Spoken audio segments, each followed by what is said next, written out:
If you're not on our mailing list, sign up for our mailing list. I do a weekly newsletter called Harbor Talk that goes out to almost 8,000 people. So it's just news of what happens on the Sound and what's going on, and things in the thing, and just try to stay informed in what's new with electronics. And it's really hard to keep up with all this stuff. So I'll do your homework for you, but I have fun doing it. So let's kind of dive back in. So the Norwalk Islands are about 22, there's various numbers, 18 to 24 islands, depending on what you call an island, because some of them are just barely little rocks in the water. They're partially submerged boulders, mud flats, 6-mile stretch along Norwalk. Many of them are privately owned. Some residents live there practically year-round. A couple of the islands belong to the Stuart McKinney Wildlife Refuge, so it's a bird sanctuary. You're not allowed to go on them during the summer until almost late October or September, when the bird nesting season is over and they migrate off. And then though the parks guys will tell you, oh no, you can't go on the island, the truth is you can truly go on the islands after nesting and go through and see like the ruins of some of these old mansions and houses and things that were once on the islands. So we have bird watchers out there, boaters, campers, kayakers. If you boat in Norwalk, the harbor's busy. We've got tugboats coming and going, sand and gravel guys up the Sound. You've got the launching ramp launching 50 to 100 boats a day. You've got marinas with over 1,000 boats in them. You get stand-up paddleboards and kayaks and 4 cruise shell places with 2, 4, and 8-man cruise shells going up and down. This harbor is about as busy as a harbor could be. So we have these beautiful islands right in our backyard, and the goal is to enjoy it and share it with everyone. So let's talk about the formation of the Norwalk Islands. About 18,000 years ago, Long Island Sound in Connecticut were covered with this thick sheet of ice that was about 3,000 feet thick. All right, and its interior, and on our area, it was about 1,300 to 1,500 feet thick. What happened is it moved out to the end of where Long Island is now, and it stopped. All the stuff that had scraped up on the front of it was called the terminal moraine. So what happened is that all fell, and as the ice receded, it dropped and formed Long Island. Then it came back again and formed the North Fork of Long Island. Then it retreated more, and it scraped a valley, and that valley became Long Island Sound. It was initially a lake, and as the ice melted, it filled up with fresh water, and then slowly, as the sea level came up, because the sea level was about 300 feet lower than it is now. So almost where the Hudson Canyon and things are, it was almost out to there, and that was all land. It all filled in with the melting ice, and then broke through the end of Long Island Sound, and the Sound filled with salt water. So that's how it all kind of began. Makes you really double think about the global warming and all that. Whether you believe that mankind is really helping or not. I personally do think that we're not helping. But temperatures change and things change. And when you realize that we had ice that flows here and things like that, we've only been here for a minuscule minute in the whole scheme of things. So yes, things are changing and do change, and we're seeing some of it now. The Norwalk Islands had Indians on them for probably 3,000 or 4,000 years before the white settlers all got here. So what the white settlers were coming in, and unfortunately the white settlers were pretty nasty to the Indians.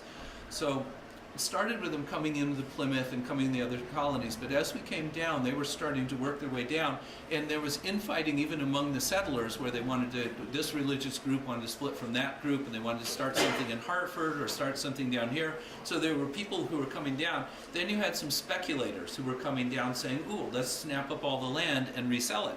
And Roger Ludlow, who was, bought most of Norwalk, and what he did is he bought from the Saugatuck River to the Norwalk River, and all the way up as far as an Indian could walk in one day, which is like debatable, not quite Danbury, but up into the woods. And then there was another guy who bought from the Norwalk River to the Rowayton river and 5 Mile River, and then all the way up. So they never lived here. They actually just started selling it off to a group that they originally called the planters. The planters were the early farmers, and they just farmed the area. Thus you have Capt Pasture Beach, where they actually had cows. You had Flax Hill, where it all was flaxen was growing. You had things that were happening, in town, slowly building up Norwalk. And so they bought it, just like Manhattan, for wampum and trade and axes and Jews' harps and tobacco. I mean, fun stuff. So Norwalk was part of what they call the Devil's Belt of islands. And it was first discovered by Adrian Block, as Block sailed down with his boat, the Onrust. And he discovered Block Island, came down Long Island Sound, and it was noted in his log that he found these islands way too rocky, way kind of nasty, we're not going to go in there. All right, so if you have navigated in the Norwalk Islands, you know that, and you don't blame this guy coming from overseas with a tiny little boat not wanting to go into the rocks. So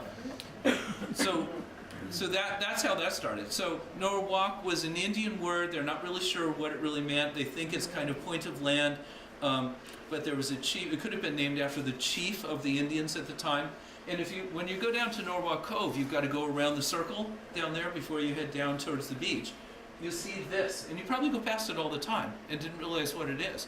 But this is a memorial to Roger Ludlow, and if you go close, you'll see the picture of him like shaking hands with the Indian and handing them wampum and all. So that's it. And if you go up to Norwalk City Hall, there are some very big pictures. There are paintings in Norwalk City Hall of the Indians and the trade and the history. So that's pretty fun. So in the early times, like you have Marvin Beach down there, the Marvin family grew onions and sold them to the government at 42 cents a bushel. And so there was a lot of farming, a lot of planting, and it was slowly developed. What happened is if you look at the names of the streets down there, Taylor Farm and Shady Beach, Capt Pasture Beach, all of these were really related, and some of the early families, the streets were all named after the early planters and settlers. So Norwalk became a strategic trading place. So over a period of years, you had up the river in Norwalk, you would have wharves with some jetties, and you'd have some sheds and some warehouses in them. Norwalk became part of a trading ring, and that trading ring there might be good woodworkers over in Long Island, and we had flax, so they would put the flax on these little coastal schooners, and they would start making the rounds, and they would pick up this from a chair from the woodworker for Sally, and pick up something for someone else, and trade things, and that's how the trading was done. And that trading ring began and ended in Darien, thus the name Rings End. So it's all this little trading ring of all these little schooners going back and forth, and Norwalk became a popular trading hub. So it also became pretty well known because of that. They were patriots wanting to separate from the British. So you had the British down in New York City, you had the patriotism working its way down the Connecticut shoreline, and what happened was the British ultimately came and attacked Norwalk and burned down half the town. And it was one of the schooner captains, who was a Tory favoring the British, told them who belonged to what house and which guys were the bad guys, and he had them burn down the houses, but he also had them burn down his house so that the Norwalk people would think that he wasn't guilty. But they found out, and he was run out of town, and there's no history of what happened to him. So you can well imagine. So because of its close proximity to the shoreline with a beautiful harbor, it became strategic. So Norwalk settlers also joined the fight for the revolution. So they all got together, and it was the son of the governor who got the militia together, and they went off marching. And one of the ladies in Norwalk looked at him and said, it's such a ragtag group of farmers, we have no way to identify them. You don't have uniforms. What are we going to do? So one of them, smartly said, well, how about we put a feather in their caps? And that way when they see the feather, they'll know. So the original Yankee Doodles were from Norwalk with a feather in their cap. And the song Yankee Doodle was a popular British song, and actually it was the British soldiers who made it up because they were poking fun at the Americans with the feathers, calling them, you know how the British ladies, like their fascinator caps, the little small caps? This was not unlike that, so you know that's how it stuck. So we call ourselves Yankee Doodles, and we're proud of it. The bridge over 95 is the Yankee Doodle Bridge. I mean, it really truly happened here. So pretty amazing. So when they burned down Norwalk, 80 houses, 2 churches, 87 barns, 17 shops, 4 mills, and all the early historical records, which were in a basket next to some lady's fireplace, were burned. So all the original stuff is gone. So after the war, the British sympathizers were all chased out of Norwalk, or during the war, chased out of Norwalk, and they moved to Ohio. And some of the people who, I guess, were devastated by the fire and wanted to set up, they moved to Ohio and started Norwalk, Ohio. So the early people who were displaced by the war moved, and the people who were British sympathizers were all just kicked out.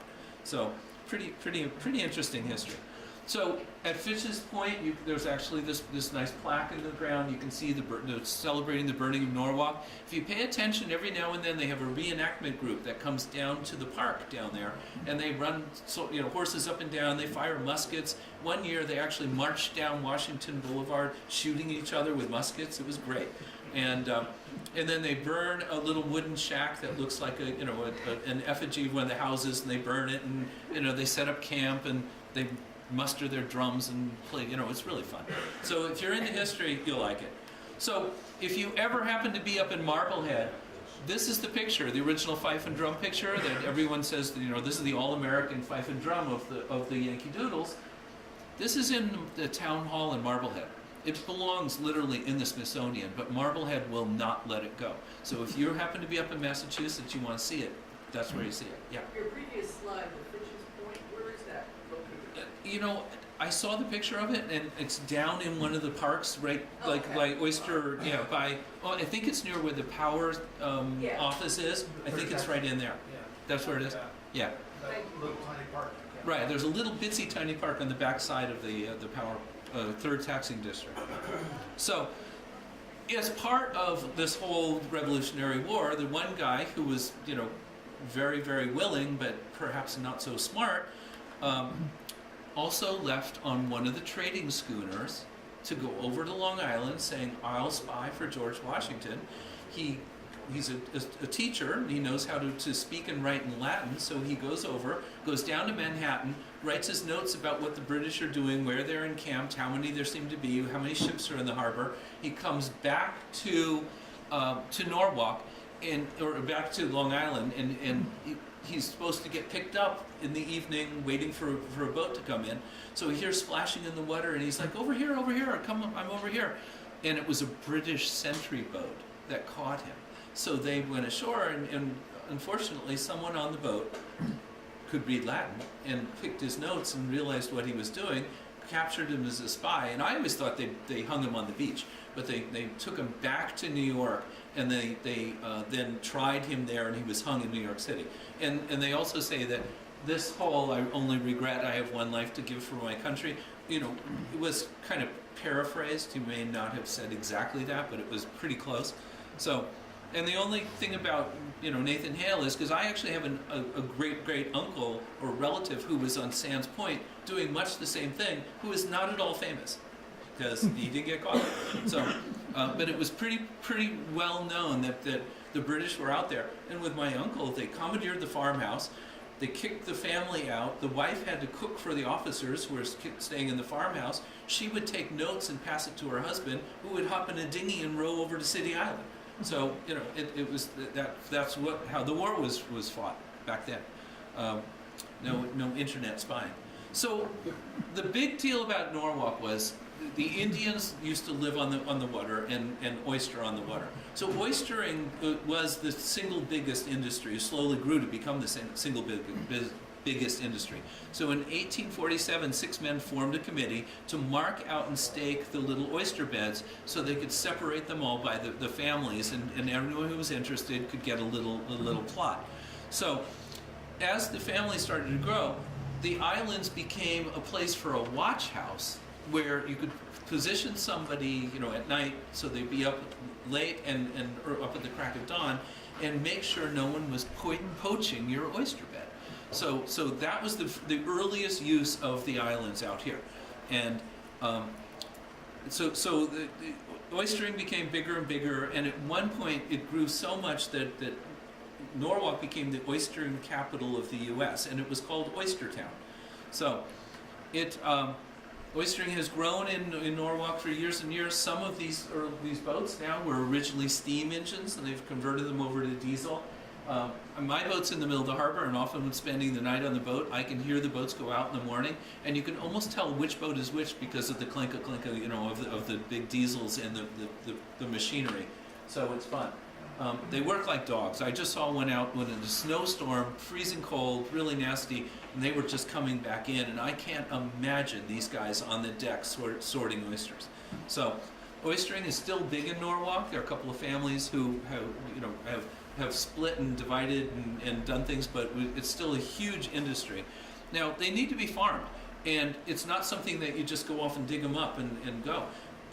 Out of the boats that you see out there might be 10 boats. Only one is actually harvesting. All the others are pulling and sorting and putting them in first year, second year, third year, fourth year beds, and then possibly out to the sound to clean and fresh themselves. Then they dig them back up again and bring them in and take them to the trucks. Trucks are waiting there, all refrigerated trucks, hop right out into the city or to the restaurants and distributed. These are about as fresh as you can go. So it's a huge industry in Norwalk, and it's very physical. Now they've got the big buckets and the grabbers and all, but it still has to go to a table, and that table is where they sort them by size and throw them in different piles. So you'll see them coming and going. It's also become a science where they now trying to breed hardy oysters that will deal with variations in temperature and variations of salinity. The reason Norwalk was so popular is you had the freshwater runoff from the river, and you had the salt water coming in, creating this brackish water in shallow water that was warm because it was heated by the sun, and it was just a perfect place for oysters to grow. So that's why, which also means it's a perfect place for barnacles to grow in the bottom of your boat. But so two brothers bought. There was a place called Talmadge Brothers. Hillard and Norman Bloom bought the Talmadge Brothers, and then I guess they had a fight and split up, and there's family politics that went on. But there were tons of boats out there. One thing you need to know is, in the rules of the road, there's a pecking order. Boat not under command, and then boat restricted by draft has to stay in the middle of the channel, and a commercial fishing vessel. Any guy out there fishing does not have right of way. An oyster boat will have the right of way. So you'll see the guys go into the oyster beds and come back out, and they will go into the channel, turn around, and go back into the oyster beds. They have a little plot of land that they've rented, and they're farming that land and plowing it just like a farmer plows his field. So when you see them go out, and some of the captains, you have to be a little careful, will play with you. Because if you're coming in, they will come out, and then they'll fake to the right, and then turn to the left, or do things like that. So, I've seen them, and you're out there dredging for 12 hours a day. You're bored to tears, and, if some powerboat's getting a little too close, you'd probably go around and play with them. So, just be aware, and it's all in fun. It's a very dangerous job. My daughter knows one of the young captains on one of the boats, and some years ago, they were out in a storm, and he had a family on board who was doing all the sorting and hauling, and the older father or grandfather was washed overboard, and they couldn't find him, and they lost him. So it's still a hazard. It's not unlike when it gets out there, like the crab fisher guys that you see on TV. The most dangerous catch. It's really nasty stuff. So the family was devastated, but they were seafaring. That's all they did, and they were back out there a few days later. They did a Coast Guard inquiry, and they said, he did everything he could. There was nothing else he could have done. It's a horrible tragedy, but unfortunately, on the sea, you hate to say it, but stuff like that happens. So here's what the commercial beds look like. So they're all broken into beds. So you can see they don't go actually up into the islands per se. The sections inside the islands, inside the rocks, hard to get to, are the recreational beds. But the commercial beds are in the deeper water. Now, they don't go up into the harbor because they didn't want oystering done in the harbor. Remember, Norwalk also was a hat factory, and they had a lot of hat, places. Norwalk was up there with Derby, Connecticut, in terms of hats, because we had both the ships coming and going that could deliver stuff. You had the railroad slowly built so they could deliver stuff. Down the road you had I-95, so it was going. So it was the perfect hub location for hat places to be. So what they did is, unfortunately, they used mercury in the making the hats. When they made felt, they used mercury to do the felt, and we had runoffs into the harbor. That's why when we dredged Norwalk Harbor, they were dredging New Haven Harbor at the same time. It was deemed that Norwalk was dirtier than New Haven mud, if you can imagine that, and they dredged Norwalk and had to dump it in the bottom of the sound, and then took the New Haven mud and dumped it on top of it to cap it. Now, I'm not really sure how it works in 100 feet of water that you're going to drop mud here and it's going to fall right there, and you're going to bring this mud in and drop it right there over the top. But the idea is, the idea was theoretical, and that's what they do. So this is the commercial, and then this is the recreational. So you see the recreational zones are up inside the islands around Cedar Hammock, and then they really don't let you in along the beach. And you've got to be a little careful. It goes out to where the little pier is there along Pasture Beach. You can go all along Pasture Beach. A clamming permit or oystering permit is relatively expensive. It's only a few bucks. And you're allowed to take, I think, half a bushel or something. There's a limit on how much you can take. I've been out there clamming, and I got to tell you, if you find the right spot, you dig your toe in the ground and feel a clam, and you just reach down, and I've pulled out 5 and 7 at a time out of one little, they all seem to know where each other are, and they like to congregate. So I've just pulled out and filled a bucket in literally 5 minutes, 7 minutes, and some of them are big, they're great for chowder, and you chop them up, and they're good. The little guys are great, either raw or steamed.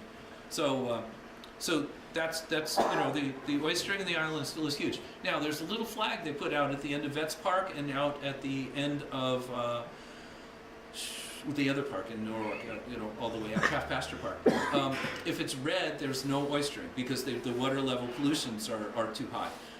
If it's white, you're good to go. Now, that doesn't necessarily mean you're not going to see the boats out there, because they're always out there moving stuff between the islands. They're just not harvesting that day. So don't be worried that they're bringing in tainted oysters.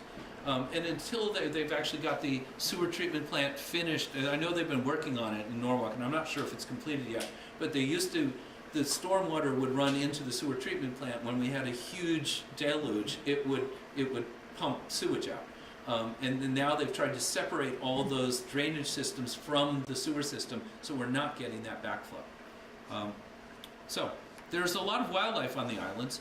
Harbor seals have been out there pretty frequently this year. I've heard they were definitely out around the backside of Cops Island and on the back of it. I've gone out for a couple of years with my boat and kept my little speedboat in the water until like February, till it was, the ice was going to freeze in the cockpit and it was going to sink, and I've never seen them. People say they're off of Stanford, and it depends where you go. I once went in, and I didn't quite accost, but I challenged the captain of the Seaport Association ferry that does all the seal watching tours. And I said, okay, where are you seeing these? And the guy said, well, 2 years ago we saw them.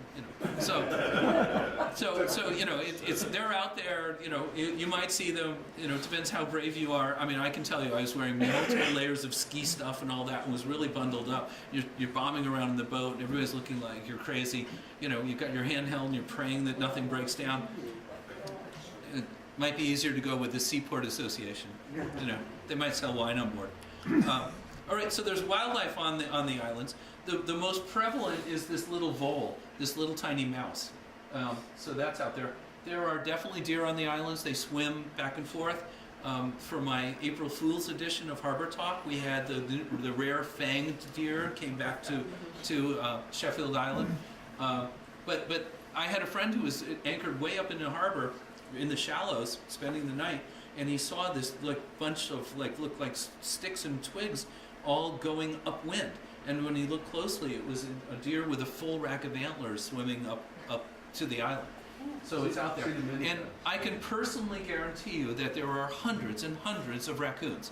Because once I was on Shimin Island and was looking for the little lobster buoys, that always seem to wash ashore, or more in years past when there were more lobsters.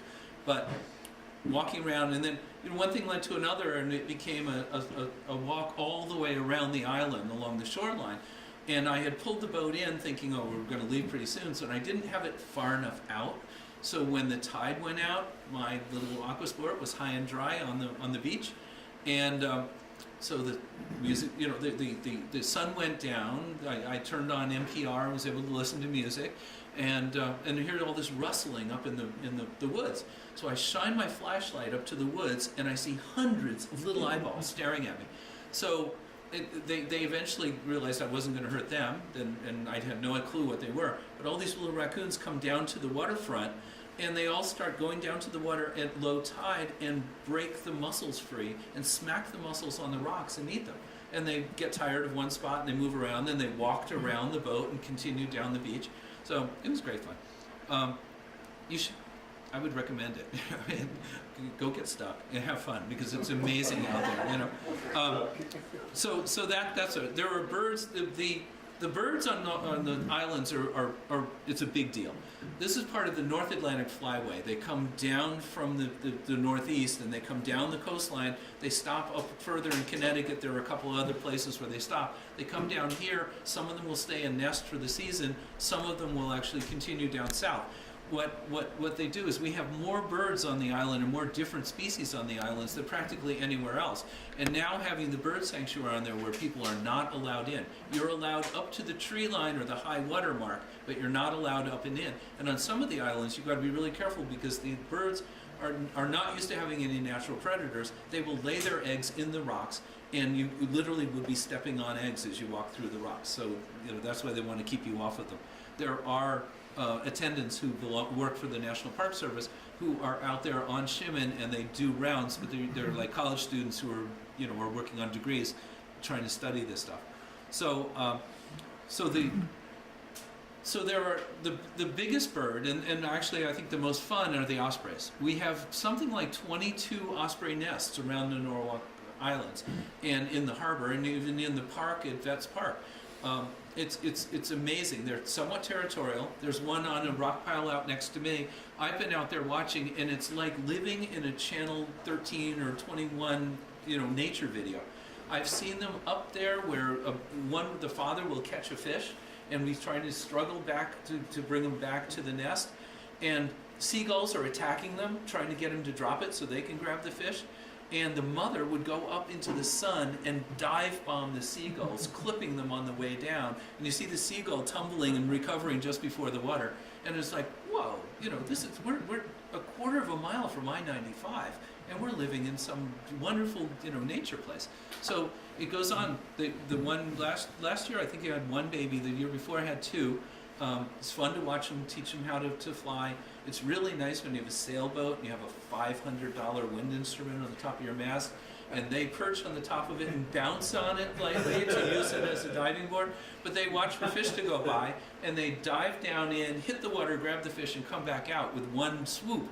And and sometimes they struggle, and sometimes they go, but they build their nest up, and they come back. The same pair come back to the same nest every year. So it's amazing. Out by the end of the power plant on the jetties, there's one. On the rock pile across from it, there's another. Down along the side of the power plant, there are a couple of poles that are set up there. So it's really quite amazing. So they're fun. They were on the endangered list. They're now off. They're on a watch list, but they've really come back in a big way. So keep an eye out. They literally could have a 3-foot wingspan. I mean, these are big birds. There was a trawler out on the mooring next to me, and the guy, unfortunately the birds love to sit on his rail, so they go to his rail with a fish in one hand and hang on with the other and eat and leave the fish guts and everything all over the guy's boat, and then the seagulls all fly in and try to lick it up. So this guy is just dive bombed with it all. We all hang funny things from our masts and things to keep the birds off, and sometimes it works and sometimes it doesn't. So So the Stuart McKinney Wildlife Foundation includes a couple of islands in Norwalk. So it's Sheffield Island, portion of Sheffield Island is part of it, Shimmin Island in total, and Shimmin Island is the biggest island with water on it. So that's part of it. Goose Island is part of it. Peach Island up in the middle of the harbor is part of it. So it's can't go in there during the summer. At the end of the season, you can. Lots of birds to see if you're into bird watching. I'm telling you right now, I don't fish. I hear there are all these fish out there. From what I understand, I've seen the fishing charts, you know, with what fish come at what time and where they go and everything else. And people have told me that the fish that had traditionally come at different times of year are no longer on the schedule because the temperatures and flows of the waters have all changed. So now it's like a free-for-all. I know in Harbor Talk I've got a friend who does a fishing report, and he's out there always reporting what's happening and when they're coming, when they're going, and all. And you know, I include that, but I literally profess to know nothing. So now let's talk about navigating. In the Coastal Pilot Book, which is a description of what harbors are like, it says about Norwalk, the bottom is very irregular with rocks and islands, and though well surveyed, vessels should, as a measure of safety, avoid all broken ground and proceed with caution. That's the government's way of saying you don't want to be in here. Okay? So learning how to navigate around the islands and what's going on, you know, is like, you know, saying to the government, you know, we're going to do it anyway. If you can navigate Norwalk and or the Thimble Islands, you can very easily go to Maine and feel very comfortable. You can navigate anywhere. But you need to learn how to read your charts, you learn how to do it, and if you get lost or you're in trouble, stop the boat. When you're on I-95 and you miss an exit or you're lost, you can always pull in the slow lane and slow down and figure out where you are. Out here, if you just continue ahead slowly, you're in the mud or on the rocks. So slow down, figure out where you are. I like to navigate with a little chart on the dashboard. There's blow-ups of the Norwalk chart, you know, in the little chart book. And I have my GPS, so I use the chart book to get the big picture, and I use the GPS to get the little picture. So I can turn it around, line it up, see what islands where the power plant is, and all that. Ultimately, they're taking down the power plant. I don't know if you've heard. Really? Yeah, it's been discontinued for some number of years, and they're having meetings to try and figure out what the land use will be. And they won't spend a penny on it until they know what's actually going to happen to it and to what level of remediation the land might need.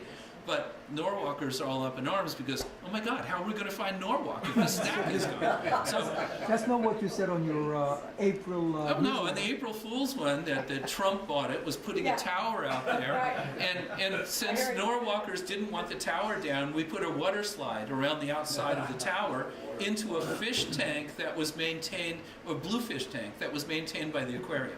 So, but that was just April Fool's, and the guy who is the head of the Norwalk or the Manresa Association, who's working with the power company on it, got hundreds of emails. Is this really? But that was April Fool's. So just wait, keep your eyes open for this year. So let's start at the Lighthouse. We'll start at Peck Sledge. So Peck Sledge is what's called a spark plug license, or lighthouse. So it's kind of shaped like a lighthouse. But a spark plug. And on this lower walking area, there used to be a wooden roof that went around the outside that actually would catch water and drain it all down to a cistern down in the bottom of the lighthouse. So they would have two lighthouse keepers out there. One is the main guy, one is the backup guy. And the notorious story about Peck Sledge is there was he was out trying to pick up his lobster pots. And he looked back and he saw smoke billowing out of the lighthouse. And the lighthouses are made by huge cast iron pieces that were joined on the inside with bolts going through them. So there was a seam going along around the outside of the lighthouse. And to waterproof it, they would take tar and heat up tar on the stove and slop it on the seams and try to goop it all up so the wind wouldn't blow through. He left his pot of tar a little too close to the stove, so while he's out rowing around in the dinghy, the tar caught on fire and it's billowing smoke out and it's going away, and he was luckily able to put it out But he almost burned down the interior of the lighthouse, which were wooden floors on different levels and with this metal staircase going up the middle. So that was pretty interesting. So here's the original design of the spark plug lighthouse. I found this somewhere. And what the government did was design this and then reproduce it all up and down the coast. So we get a whole bunch of lighthouses that look the same. They're literally made by the same factory, all done big cast iron parts, and it would show how it goes. On many of these, what they do is they have a bath of mercury up at the top, and they would float the lens in the mercury. They would have the light system over the top of it, so that the thing would spin by cranking up a weight, and it would use this weight to slowly turn the light, and then the guy would have to actually heave up gallons and gallons of oil to fill the tank at the top and light it. So that's why the lighthouse keeper worked all night and slept all day. And on foggy days, he never stopped. So they had the lighthouse going. So the keeper was very, that was the original. Then what they did is they kept the lens and then made it into an electric one with a diesel generator. So they would bring fuel in and then power it from the diesel. Then there was another one where after a while they went to electric with the electric cable run to it. Now they're going solar. So, and they all still are using the same lenses on many of these lighthouses that have been there for 100 years. So there's also a story on one of these where the lighthouse keeper needed to go shopping. They were running out of food and running out of stuff. So he said, "Hey, I'll row ashore and I'll go in and get our checks, and then I'll go shopping, and then I'll come back and I'll bring you your cash your check for you and bring your money back." So the assistant guy said, "Okay, no problem." So the lighthouse keeper took off, went up to Bridgeport, started drinking. 4 or 5 days later, they went searching for him to try and find it. And luckily, the families along the water would keep an eye on the lighthouse. And they could always tell that everything was okay because it came on at the right time, went off, the foghorn would work, whatever. And they said, "Whoa, the light's not working tonight. Something's going on." So they rowed out the next day, and they found the assistant guy curled up on the ground next to the generator. He'd run out of fuel, ran out of food, was eating dog biscuits, had almost no fresh water left, and they rescued him and saved him. And then they went after the lighthouse keeper, found him, arrested him, and God knows what happened. So, just interesting things. There were no significant wrecks on the Norwalk Island per se.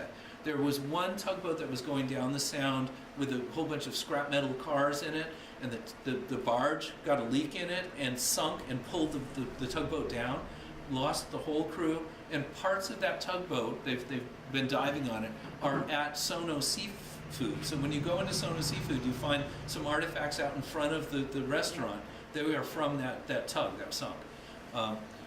Years later, somebody determined that the price of scrap metal has gone up so high that they went out with a barge and a big magnetic thing, and they pulled all the big square cars out of the barge that was floating right side up. And did it. They determined that the barge was going to be too hard to bring back, and that the tug is still sitting there on the bottom the same way, connected with the cable. It was very sad. So, okay, so now let's go over to Green Sledge. Green Sledge was named after a guy who was potentially a pirate. So Green was sailed with Captain Kidd and had broken off and was there. He was captured, and what they do is they executed him and they hung him from the ledge out there on a big metal pipe, and hung his body so that anyone coming to Norwalk would see his body hanging there and say, "We don't tolerate pirates here."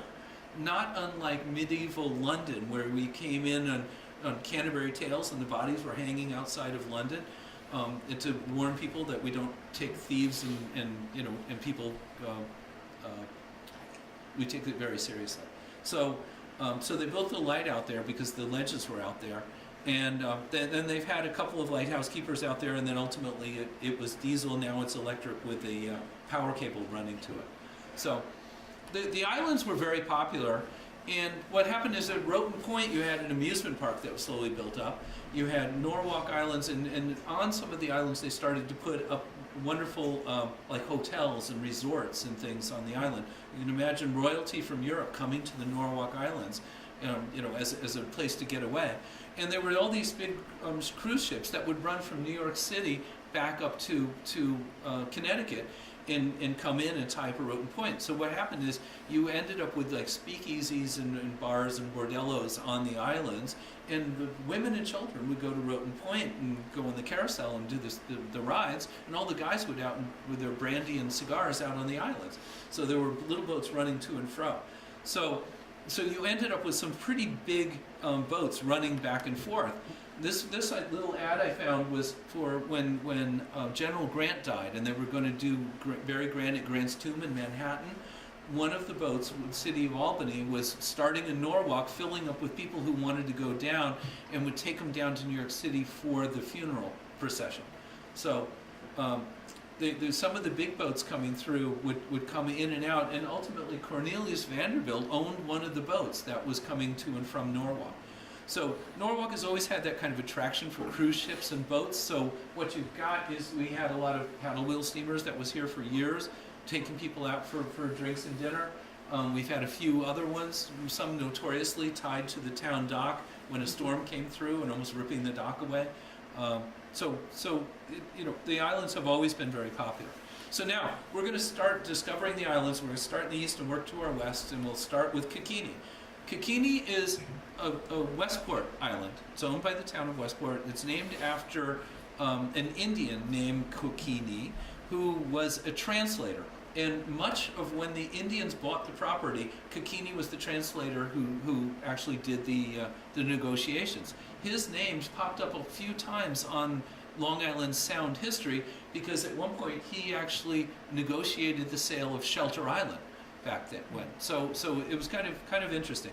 So Coquina, right now it's owned by the town. They allow camping on it. You've got to go to Westport and get it. It's got a beautiful beach. Just so you know that during Sandy, this sandbar was all the sand from over here was blown over here, and this sandbar goes out about 150 feet further than it did, and that unless you've updated all your charts and your GPS, it's wrong. So make sure you either follow somebody in or you go out. There last year were a couple of oyster steaks that were out here. If you go to the second oyster steak out, that's over towards the Norwalk shore, and at least go around that, you're sure to go in. But we're talking pretty shallow there, and it's not the sort of thing. Actually, I'll turn this down. You want to go in very cautiously and carefully. The way I go in there, because I have taken a propeller off right there by going in too close to the sand, is especially when it's foggy, you can't find this end. So what I do is I go into the shoreline here, and then I parallel the shore, and I watch off to the side. And this is the one time you're going to have to hone your water watching skills, and you'll actually see little upheavals and ripples in the water. So as the current are running over this little spit that sticks out, you'll see a little updwelling of the water. And if you're very careful with it, you can see where it ends, where it stops. Then you go a little bit further and come around the back inside. And then if you want, put a mark in your GPS to show where it is, and that way you can always go to the same spot. You know, we see yahoos out there all the time, cutting it short and taking out a propeller. And I came in one time I was teaching a boating course, and the guy was driving the boat, and I was like, no, let's go to the beach and parallel the beach. And he kept working his way over to the side, and we found the beach, the hard way. So, be careful. How's that oriented? How's what? What direction are we looking at? This is facing almost the Norwalk Town Beach, right here. It's facing that way. So that's looking across the sound, and the lighthouse is right over here. So when you come in here and you're inside this spit, and at high tide you'll just have a sandy little beach there, and you look out and the lighthouse is there. So I've got the chart. We'll come to that. So Coquina, was a working farm. Then at one point they said there was a whiskey distillery on it. There was Captain Kidd supposedly buried treasure there. At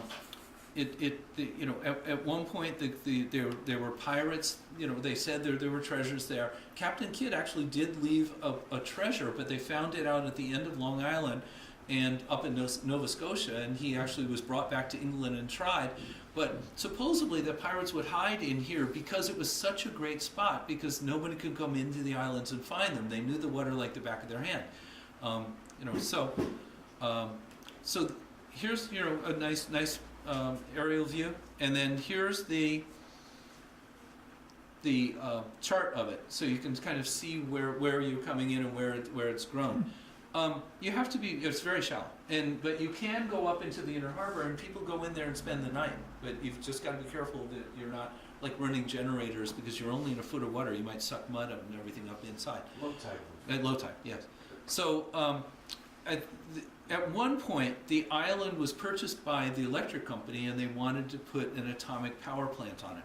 So the people of Westport and the surrounding area rose up against it, formed committees, fought for it and everything, and then Westport ended up, and the island had been offered to Westport, and they turned it down. Then once they found out that it could have a power plant on it, they went after it, and they ended up paying hundreds of thousands of dollars more than they could have originally to get the island. But the island is beautiful. So you got to pick your day. When you go there. Here are some pictures I took from inside. So here I'm inside the sand spit, and there's the island. The lighthouse right there. They do a lot of raft ups and things inside. Kayaks always out there. When the wind blows hard, you've got all the kite sailboarders out, kiteboarders out there. So it's just wonderful. At high tide or medium tide, you can walk the whole sand spit all the way the island and back out. I've also been there at a super high tide where only one little part of the sand was there, and it was really funny because I had like a beach chair, and I was sitting on the spot of just this little hill, and it was completely water all the way around me. So and at low tide you've really got to be careful because it's shallow. So next to Coquina is Sprite Island. Sprite Island is a private yacht club. They have a mooring fleet now where you've got boats inside. They're right off the rocks, so you've got to be careful. If you're going to cut through from Coquina back to Norwalk, you've got to go through the mooring fleet or right at the edge of the mooring fleet. Please slow down because there are people on those boats all the time, and they don't want you roaring through the middle of their fleet. But it was built as a home for a financier from Manhattan who liked to have special dogs. So he had kennels on the island. He used to have his friends and family out there. There is a little land-based shore on the shore where they have a jetty and a dock, and they run a launch service back and forth.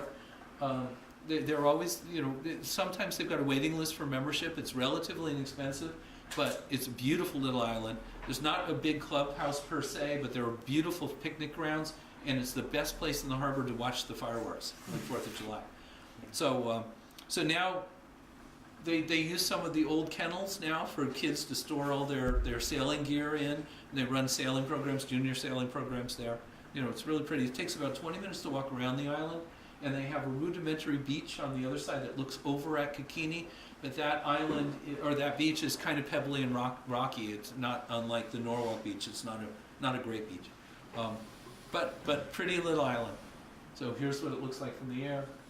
And much to their dismay, there used to be this big 60-foot catamaran that would come every year or 2 years and pull up on the sandbar and let the tide go out, and then the guy would run out with putty knives and scrape his bottom and paint his bottom, and then he'd ride the tide a few days and get his bottom done, and then he'd take off, and there's nothing they could do, but this guy was doing it the good old way. So here you can see Sprite, and it's down inside. You never go between Sprite and the land, but if you're coming in from Coquina and you come around the end, you can go through where the fleet is, and if you've got a small enough runabout or an outboard, you can go right into here and along Capt Pasture Beach, and you can head in, around, and then you're in the harbor in Norwalk. You do have to be careful at the fishing pier, because on the fishing pier, I don't know why, you get a little too close, and these guys try to cast their lures into your boat. So a little careful there, but it's fine. And once you learn your way, you're good. Are these charts after Sandy? These charts No. are after? This is a chart before. There are no true government charts after Sandy. Anything you're going to get. Let's talk about that just quickly. What I use to do this when I'm doing these things. Let me find it. Over here. Okay, I'm going to drag this over. So when I go out to the Norwalk Islands, there are 2 or 3 things I use. Number one is I use IntelliCast for weather. When you get to IntelliCast, it has this chart.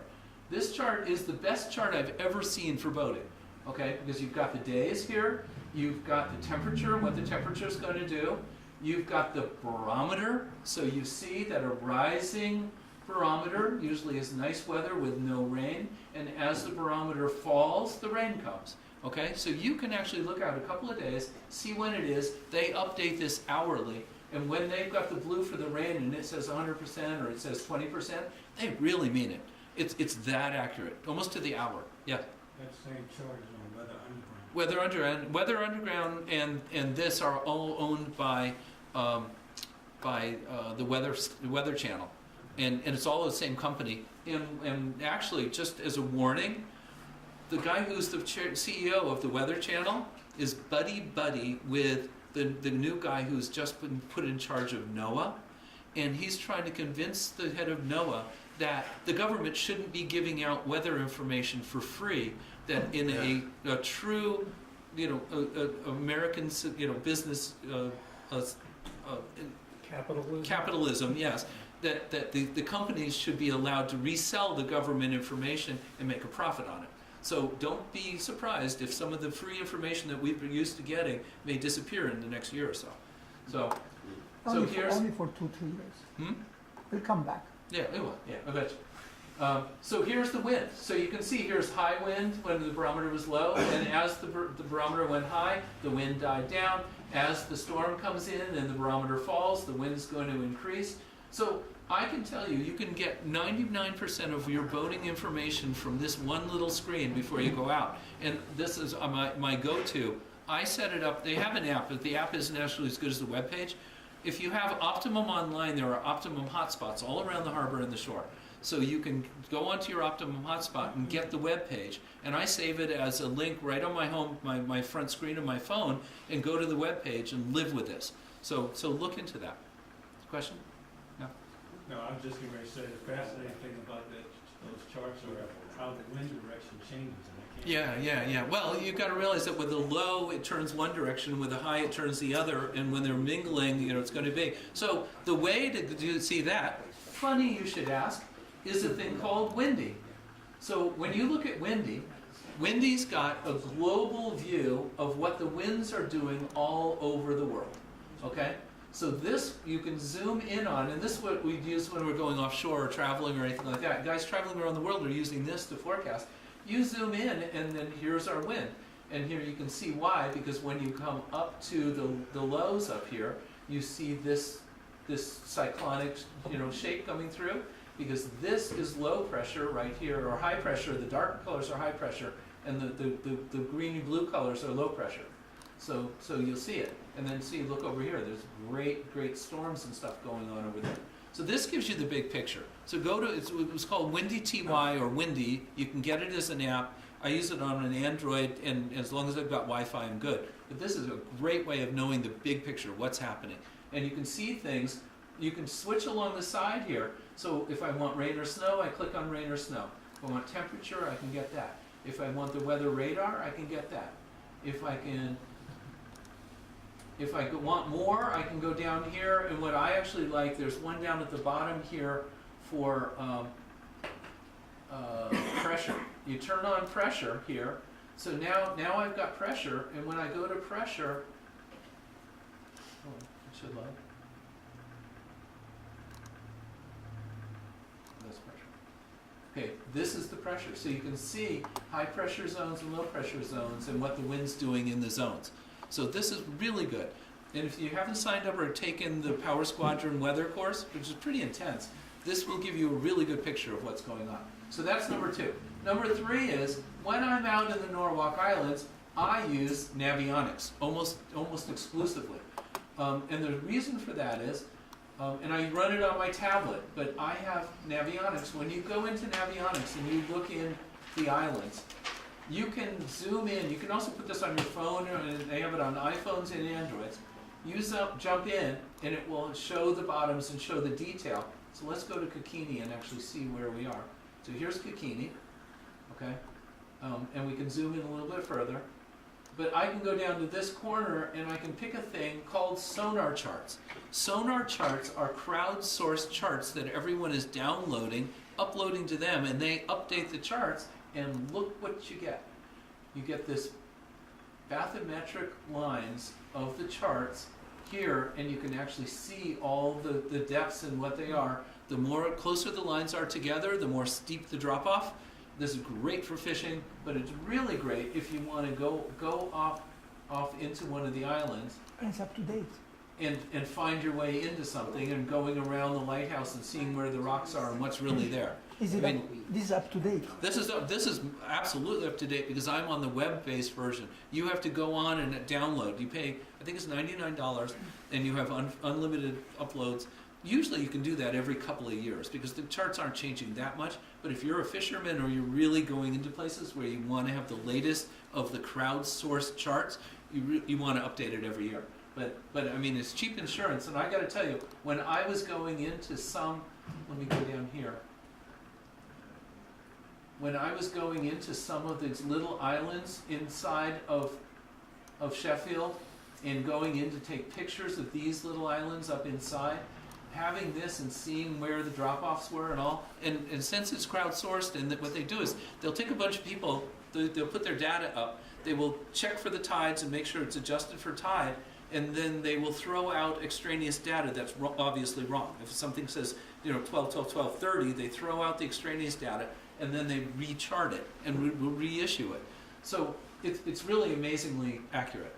So that's one of my go-tos. So those three things are my go-tos that keep me out of trouble on the sound.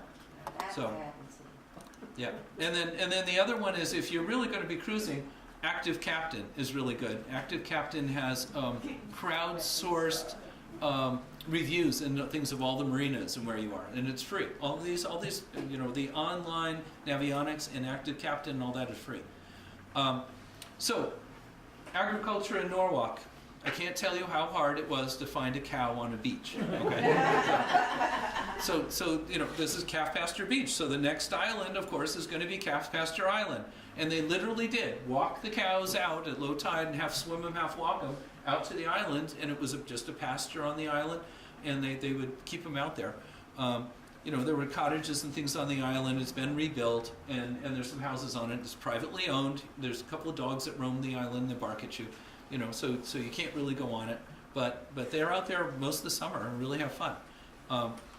Goose Island, next island over, about 1,000 feet off of Grassy Island. They had a study to study rats on the island to see whether they could find a cure for yellow fever. So they actually had scientists living in this stone hut on an island surrounded with little rats that were trying to get to them in the middle of the night. So you can imagine being out there in the summer and having all this gnawing going on outside. And the locals always said that they always had imagined these giant mutant rats on the island. Now all the rats are gone. It's a bird sanctuary island. Unfortunately, with Sandy, the hut and house was wrecked. The government says there's no real value to it, so they're not going to rebuild it. But it's a bird sanctuary island, and this is where you've got to be careful. You'll step on the bird eggs in the stones. So that's what it used to look like, and that's what it looks like now. Sandy did a big number on it. So here's Goose Island on it. You can see, there's a little harbor on the backside that actually you could get into if you wanted to. You've got to be very, very careful. Really sit and study your charts. I always recommend, there's a chart called 26E that we've got, that's the full Norwalk Islands, got them in the store. Take that chart home and put it on the dining room table and memorize it. I mean, I should be able to point to a spot and say, what's the depth here? And you've got to be able to tell me the depth. You need to know it like that. Because if you get turned around on your boat or you're struggling and all that, stop. Figure out where you are before you go anywhere, because you see, it goes from 7 to 10 feet down to 2 feet and in no time at all. Now, when you're looking at the chart, you see these little lines around the rock. That means it's exposing at low tide. And when you see this with a parentheses with a number in it, says 2 or 4 or 6, that means that 2 feet of that rock are showing at low tide. So this rock is, if we have an 8-foot tide, it's 6 feet underwater, and at high tide, it's 2 feet above the water. So watch for these. They're out there, and they'll grab you like, you can't believe it. So that's what's happening. Here's what it looks like with the satellite view. A lot of times before I go cruising or going out like this, I'll go on Google Earth and I'll go look at what's there. And you can see the sandbars, and if you get a summer satellite picture, you can see all the boats on the moorings and see where you can go, where you can't go. And if you don't see your boats in a harbor on a certain spot, there's usually a reason. Then switch over to the chart, and you realize, oh, it's because there's mudflats or rocks there. So here's what it looks like. It's inside of Betts Island. You can come through on Betts Island, come out of Norwalk Harbor and around through here. You've got to be careful. I've seen people try to anchor in here. It's very rocky. I've seen people try to anchor 5 and 6 times because it's big rocks and your anchor just won't grab. Grassy is good. If you come in around the backside here, you're coming in from the Lighthouse, and Coquina's right over there. You come in here, and there's a big, deep harbor, and you'll get boats that will come in and spend the weekend up and anchored up inside there. You get a little bit, this is the channel running out, so you get a little bit of rocky rolly from the channel mid-afternoon, but by evening when the traffic has gone down, lovely place to anchor. But I wouldn't want to be there in a storm because you don't want to get out of the rocks when it's blowing hard. So very careful with that. It's open to the east.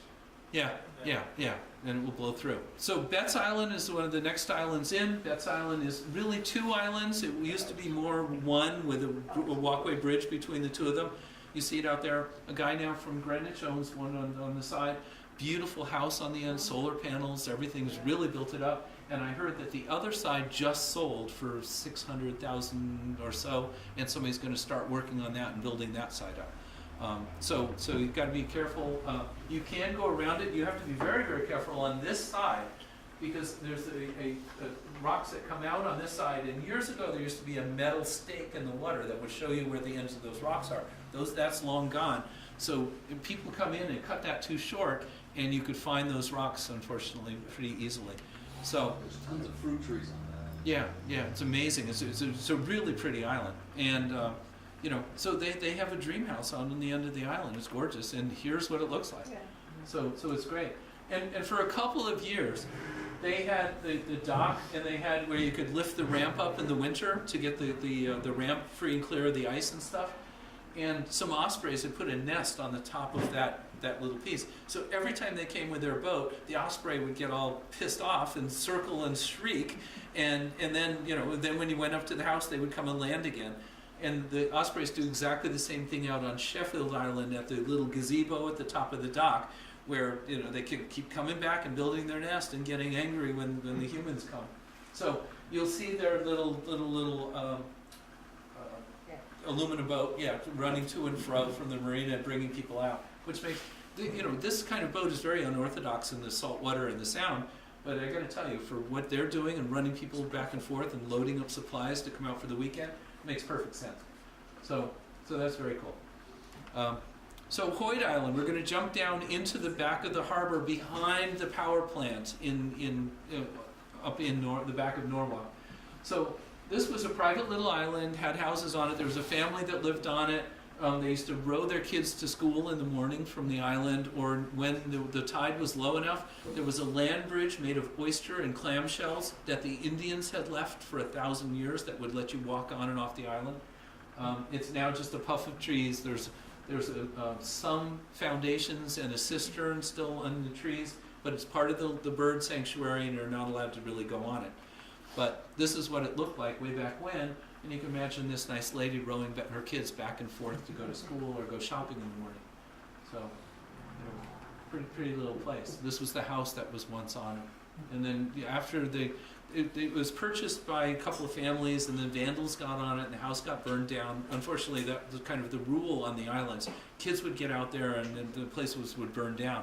So they ended up selling it, or some countess owned it, and she sold it to the Norwalk Land Trust, and the Norwalk Land Trust held it and then gave it to the bird sanctuary.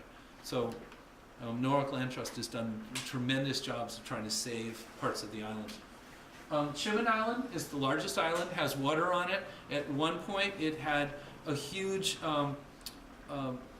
hotel, place for people to come with bathhouses on the end, polo fields on it, horseback riding around the island. I mean, pretty amazing. They think that their Captain Kidd had been on it. They know the Indians had been on it for hundreds and hundreds of years. It was named after an Indian who lived in the area when the settlers first came, so they named it after him. It's now part of the bird wildlife refuge, and they have houses and things on the island, but you can still see some residual old farming implements and things on the islands, because they would actually grow some of their old stuff there. The Sheffield and the Smith family married. The Smiths married into the Sheffield family, and at one point they owned all of these islands. So they had this under their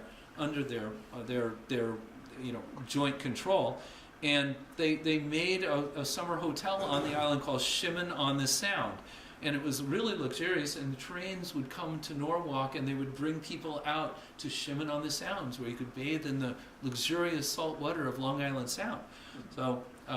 So you can imagine. So the bathhouses were out on the end. These are all long gone, but I was able to find some pictures of it. And then eventually they had a casino out there, and the gambling and things going on, and people coming from the Roten Point, and so it was pretty crazy. And the final owner owned so much back taxes on it that the town took it back, and it ended up going to the bird sanctuary. So that was the story. So on Shimmin, there are some pretty interesting places. There's a beach down in the back there. So if you want to come out, and you're coming out the harbor, this is north this way. If you come out and you come to Shimmin, you can anchor over here in between bets. You can go around, but along this beach right here, there's a beach there, and people go out to that beach, and the beach is pretty deep. It's got nice sand. They anchor off there, and they create like 6 boats all in a row with everybody claiming their little beachfront with their umbrellas and everything up. It's gorgeous. They go out and hang there for the day. There's really not a lot of space. If you see it's pretty filled up, don't even try to fit in, because the boats will swing. But you drop your anchor and then back in towards the beach, and then put an anchor on the beach, and you can hang the boat there. Though you do have to watch the tide and adjust the line in and out. That's where I ran aground and was high and dry. So that's it. Okay, so now let's keep moving. Here's Shimmin Island. Then we get to Cap's Island. It's over in the back of Shimmin, privately owned, and we have to try and respect the people that live there. They're nice, they're fun. There's a deep harbor out at Cap's Island, but you have to go out around and come in from the Sound, and there's a rock here that exposes 4 feet at low tide, so you've got to be very careful with that. So be very careful with getting in and out of that. Cap's Island Blooms have named the oysters after that island, so a very well-known name now. Crow Island, little tiny island, owned by some people in Darien. It's barely visible. There are actually some little islands there that people own that he had a plane fly over to see if it was still there, because it's either eroded or washed away. Some of the islands are sedimentary rock, and some of them are bedrock. So what happens is some of them will actually wash away with the storms, and many of the owners of the islands have actually gone back to the tax people and said, hey, my island's now 300 acres smaller, I should be paying less taxes. And it's true. And some of the islands are solid rock, and there's no erosion at all. Shea Island is a Norwalk Island. It was named after a guy who was killed in Vietnam. It originally had like a fish processing plant and things on it, and it now has a couple of campsites and all on it. Shea Island actually has what I think is one of the nicest spots on all the islands. If you come out here from Norwalk Harbor, and here's the power plant, you come over to this side of it, and just inside of this side of it, before the reef, there's actually a beach that you can come in on, and you can, well, I guess it's here, come in here. There's a reef here and a reef there, and if you come in, you can anchor off that beach and walk along this thing. There's a ridge there with trees on the top of the ridge. And if you walk down to the end of the ridge and sit at the very, very end in the top of the trees, you look over into Ram Bay and you see the Sound. So you see these little houses in Ram Bay, but you also see the Sound, and it's a gorgeous, gorgeous spot. To me, that's my favorite spot on all the Norwalk Islands. So at one point, they had to build a power line that ran from Norwalk to Long Island, and they drove it through that area. So they were out here with this huge line dredging through the sand to create a 6 or 8 foot trench and bury the line in it, go running back and forth. And that was a huge deal. So here's what it's like when you're on that beach anchored. You can see the reef right down on the other side with rocks, but if you anchor off and bring an anchor ashore, you can anchor. There are some rudimentary porta potties there. They call them solar toilets, meaning it has a solar fan on the top to make it not smell. You're not allowed to bring dogs or things on there. You've got to be really careful. They are carry in and carry off islands. Whatever you bring in, you've got to bring off. There's no trash, there's no pickup, and there's no water. So You know, this is what it's like. You know, just really, really gorgeous with the houses on the islands on the inside. This is that little ridge up on the very top when you're out and looking, and that's what it looks like from the top of that ridge. It's very peaceful and gorgeous, and here you're looking down at Norwalk Yacht Club from the top of that ridge. Really phenomenal area. So, Wood Island is down in the bay on the backside. So this is that ridge we were just talking about on the back. This is Sheffield Island on this side. So here you've got 3 or 4 islands inside there. Wood is one of them. Wood has a single house on it now. This is what the house looks like from the shore. This is using your navionics to get in close. Here's El Hammock, which has 3 houses on it. It's you know, it's beautiful inside there, and you can see very shallow. At low tide, you can almost walk out to it from the land bridge on Sheffield. Here's what the houses look like. You know, really pretty. So then the next one over, on some cases, doesn't even have a name on the chart. It's called El Hammock. So it also, they had a tax reduction because of the thing getting washed away. But here they've got a little dock, and that's what it looks like on Google Earth looking from the top. And then here's what it looks like in real life. And you can see the shallow, you know, it's pretty shallow. But gorgeous little houses. And these guys withstood Sandy pretty well, so I gather. But the sand bridge was kind of broken through. I used to try and get through there. You can get through with kayaks, but you can't get through with your speedboat. And I heard you can, but this summer I didn't have a chance to go out there and see. And then Cedar Hammock is just as you come out around the power plant out of Norwalk and you're heading down towards the city, on the right-hand side is this little rock outcropping. And a guy has bought this, they had a pad on it. This was one of the original islands that was a watchkeeper island. And what he's done is he's built this gorgeous house, solar panels, the whole kit and caboodle, and comes out by boat, and it's really pretty. So, and that's a nice spot where if you've got kids and you want to water ski, that little harbor right out in front of that is a good place. Peach Island is down in the middle of Norwalk Island, and it too was an island that had some houses and had some things on it. It had long since been abandoned. One guy tried to buy it and develop it, and since the locals didn't really want him to move in, when he asked them for rights to go through their property and bring water and electricity out to the island, they all said no. So that kept it the way it is. So for hundreds of years, the local kids have all swam out to the island, played on the island, and now they still are. But you have to be careful, there's a lot of poison ivy on that island. Is this close by, right here? Right in the middle of the harbor. Right here. Just right across, almost from Rex Marine. yeah, from Norwalk Cove and you know, the yacht club. So you can barely, you can't really walk through it, it's so overgrown. Yeah, I mean, it's really quiet. You can walk around the outside, and there's still some old jetties and pilings and things there, but you gotta be careful. So Sheffield Island is split into 3 parts. You've got the family-owned, what's left of the family's property. You've got a bird sanctuary island, and then you have the Seaport Association owns the Lighthouse.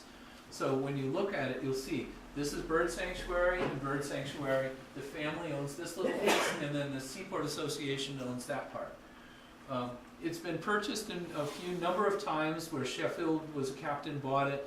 He married in to the white people, bought it from, the whites owned it originally, then Sheffield bought it, and then Sheffield's daughter, whose name was Prudence, married a guy named Smith, and they started to run and take over it. So that was the following through. Smith owned it for a number of years, and then finally it went up for sale. And the guy who was the caretaker of Norwalk Yacht Club bought it for his family, and that family still owns that little portion of it. So there were 3 lights on the island. They started with one pretty far out. It got destroyed and was too hard to maintain. They moved it in and built a regular lighthouse. That got also destroyed and was too hard to maintain, so they built this. This is a government lighthouse that was designed not unlike the Sparkplug Lighthouse, where they built them all up and down the coast. So you'll see that same lighthouse on a number of places on Long Island Sound, and in Michigan on the Great Lakes and places like that. So it's one of the largest islands. It had water on it, but not a lot of water on it. It was originally the minister in Norwalk owned it. It was separated into various farms, so they had farming on it. At one point, it even had a school on the island, and the school was its own district. So the kids would all go there, and then what they would do is they would supposedly put a nickel in their teeth and row to Rowayton to go buy ice cream and have ice cream and then swim back out. So they were swimming back and forth from the shoreline. So you had all these people buying in, and here's, with the Smiths. And here was an ad that he ran in the paper saying he's opened a house of entertainment on Norwalk Island at the mouth of the harbor, and he can accommodate parties or anyone wishing to take an excursion out to the water. And he has liquor and provisions out on the island. So large parties should register in advance. So they really did try to push it. So here you can see some old wreckage that's out there, and here's from the top of the island the lighthouse looking out. So way back when you had the three lighthouses coming in, and that's just basically, even though the reef was out further, that's why they put the lighthouse further out now, because the reef stuck out pretty far from this lighthouse. Boats would come in and think that the lighthouse marked the end of the land, and they'll still get hung up. So this is some pictures of the island and what it looks like. Now, an architect from New York City built a huge house and a mansion out there and got the whole thing going, built it all up, and it was supposedly gorgeous wraparounds. And I've seen some pictures of it. I should find the pictures and try to put them in here. But he had marble and slate and beautiful ramparts that walked up to it. This whole big thing where boats would come up here and tie up and then walk across a bridge to get to the island. The ruins are all still there. You can still go through there and see it. But he got the whole thing finished. He got it all done. He was going to have a big party. His wife was very sickly, so she was going to come out and get interested, meet the island. They were going to throw a big party on the weekend, but she was feeling much, much better, so she came a day earlier and caught him out on the island with a bunch of women, and that was it. They closed down the island, disappeared. They ended up selling it to another family, and that was the end of that sort of thing. There's So something about there's an airplane landing. at one point, the next guy to develop it would develop it. The Hat Corporation of America bought it. Another guy bought it. There were times when there was a cholera epidemic and they had families and people living out on it.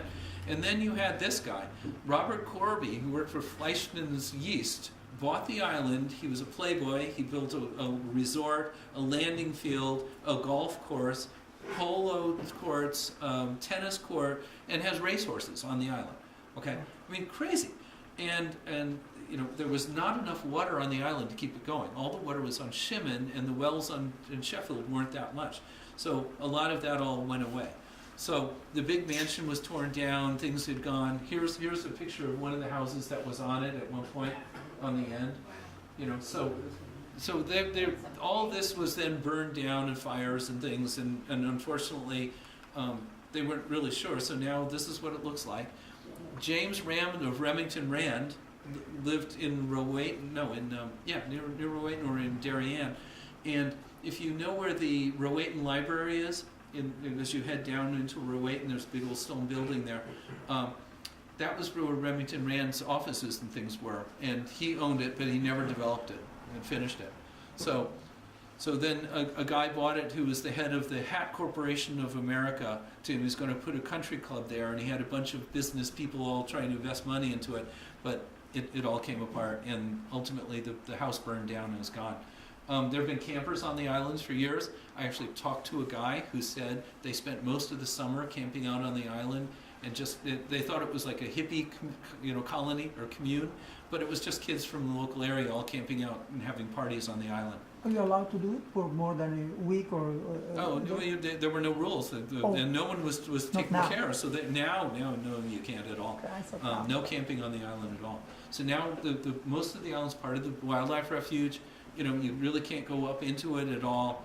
The edge, is split into the 2 or 3 parts, and that's it. The only real place to anchor there is in this harbor, right off of the. You can bring your boat in, as so you have kids and you want to go to the lighthouse, you can come into the dock and drop them, but you're not allowed to tie to that dock because it's owned by the Seaport Association. So you have to, if you want to go in, you got to go out, anchor your boat, and swim ashore. So, As I learned with my daughter and her friends that they all wanted to go to the island, and they said, "Oh, we're going to swim in," and they hopped in the water and swam ashore. Only then did I realize that they were all in their bikinis and spent the next 2 hours romping around the island in their bikinis. So, You get rocked by a lot of wakes. Yeah, yeah.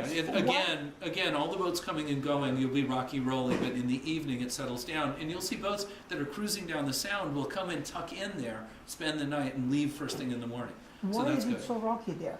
I anchored there. There's not a single boat Yeah, it around. depends on the day. I mean, you come down on a Saturday afternoon, all the guys with the 70-foot boats have to go full speed all the way into the power plant, you know, and then they'll throttle back. So, It's you know. even if there's no boats, there's still rocky here. At Yeah. least when I've been there. yeah. So it depends on the day and where you are. So now, Tavern Island, I think, is the most fun of all the islands. So it was the British were on it in the Revolutionary War. It had a house on it where some people finished books and was very well known. Its original name was Pilot Island, and what they would do is as ships would come into to the island, the pilots would row out to the ships and say, hey, can I navigate you in? And they'd negotiate a fee, and then they'd bring them in through the Norwalk Islands and in. So if you're ever looking at the bridge that's going to be replaced, the train bridge, look at the big towers on either side of it with the wires up 150 feet. That's because square riggers used to come up through here and go up and tie, and where the sewage treatment plant is in Norwalk was where all the warehouses and things were, and that was called, all the wharfs were there. So the pilots were very, very, into this, and were very, very important. What happened was the pilots also saw Prohibition coming, so they created a tavern on the island. And that's how it's got its name as Tavern Island, because they were having rum runners come in and dropping all the rum off, and everyone was rowing ashore from Darien and Rowayton to come have drinks. So that was very popular. Then what happened is ultimately a guy built a house and created the island, and he was an engineer or something and built it. There's very little history on the guy who originally built the island and got it all really built up. But he was, developed it, and then ultimately, this is the fun part. It was bought by a guy named Billy Rose, Broadway Billy Rose. Billy Rose was a musician and a songwriter, and he wrote "Me and My Shadow" and had a whole bunch of shows in owned Follies and like the burlesque shows and things. He was on Time magazine. He was very popular, and he was married 6 or 7 times, and he had a ceremony where when he got divorced, for each one, he would have a statue of his wife, made, and he would have it decapitated. So there were all these statues out around the back of the house with no heads on them. So you can imagine how that was like really crazy. But he had property down in Rowayton proper that's still associated with the island, and they ran a ferry back and forth, and for years, young starlets, Liza Minnelli and Bette Midler, and all these people were as young up-and-coming actresses and songsters would come out to parties on the island. He also had all sorts of strange animals, exotic animals, and peacocks and funny deer and things on the island. And there were actually some kids who rode over from Rowayton trying to sneak on the island one time, and they got chased away by like an ostrich, a very aggressive ostrich was chasing them. So you can imagine how crazy it was. He was very short, and when he would go to the theater, he would buy out the row in front of him so that he wouldn't have to look at somebody's back of someone's head. So then ultimately he passed away, and they sold the property to people who had lived in the old Norwalk Yacht Club in Rowayton, and it became a sailing school. So I had someone come to one of the seminars who said, I grew up sailing on the island, and they used the dining room for navigation, and they used this for science, and they used that, and they basically ran a summer program out there. So that was really fun. And then he sold it to the owners now, the Zeisigers, and he is a financier and money guy from Manhattan who's made billions of dollars. The gym at MIT is named after him. They are both mountain climbers and long-distance swimmers, and she is out swimming sometimes between Sheffield and Tavern Island. I've seen her out there with a little red cap on her head. Really? No, nothing else, just, you're zooming out with your boat right in the middle of the channel, and she's long-distance swimming. Wow. So the boat is, the island is actually for sale now. They just dropped it from 10 million to 8.5 or something like that. And I know that a year ago, Heidi Klum was looking at it to buy it, and we all thought that she'd be a great neighbor. Yeah. So that's pretty much where it is. So these guys are trying to sell the island, and they would love to sell it, and waiting for the right family to come along. And then just so you know that this Norwalk Bridge stuff is really truly happening. They are really seriously working on it. They're going to tear down the bridge and try and put up this in 2 sections. 2 sections of 60-foot bridge. If you're used to going through there and you drill more than 60 feet, you're not going to get up there anymore. So that's pretty much it. So if you go on to the Department of Transportation in Connecticut, you can get updates to see what they're doing and when. And if you watch Harbor Talk, I'll always have the links in there to try and keep you up with it. So that's pretty much it. Thank you very much. And if you see me out in the harbor, stop by and wave hi. What's the name of your boat? Independence. Yeah. Thank you. Okay. It's the one that has all the eggs you're throwing at. Yeah, right. Oh, the women think, oops. I shouldn't say that. Yeah, don't do that. Now I know who did it. That's good. Sure, thank you.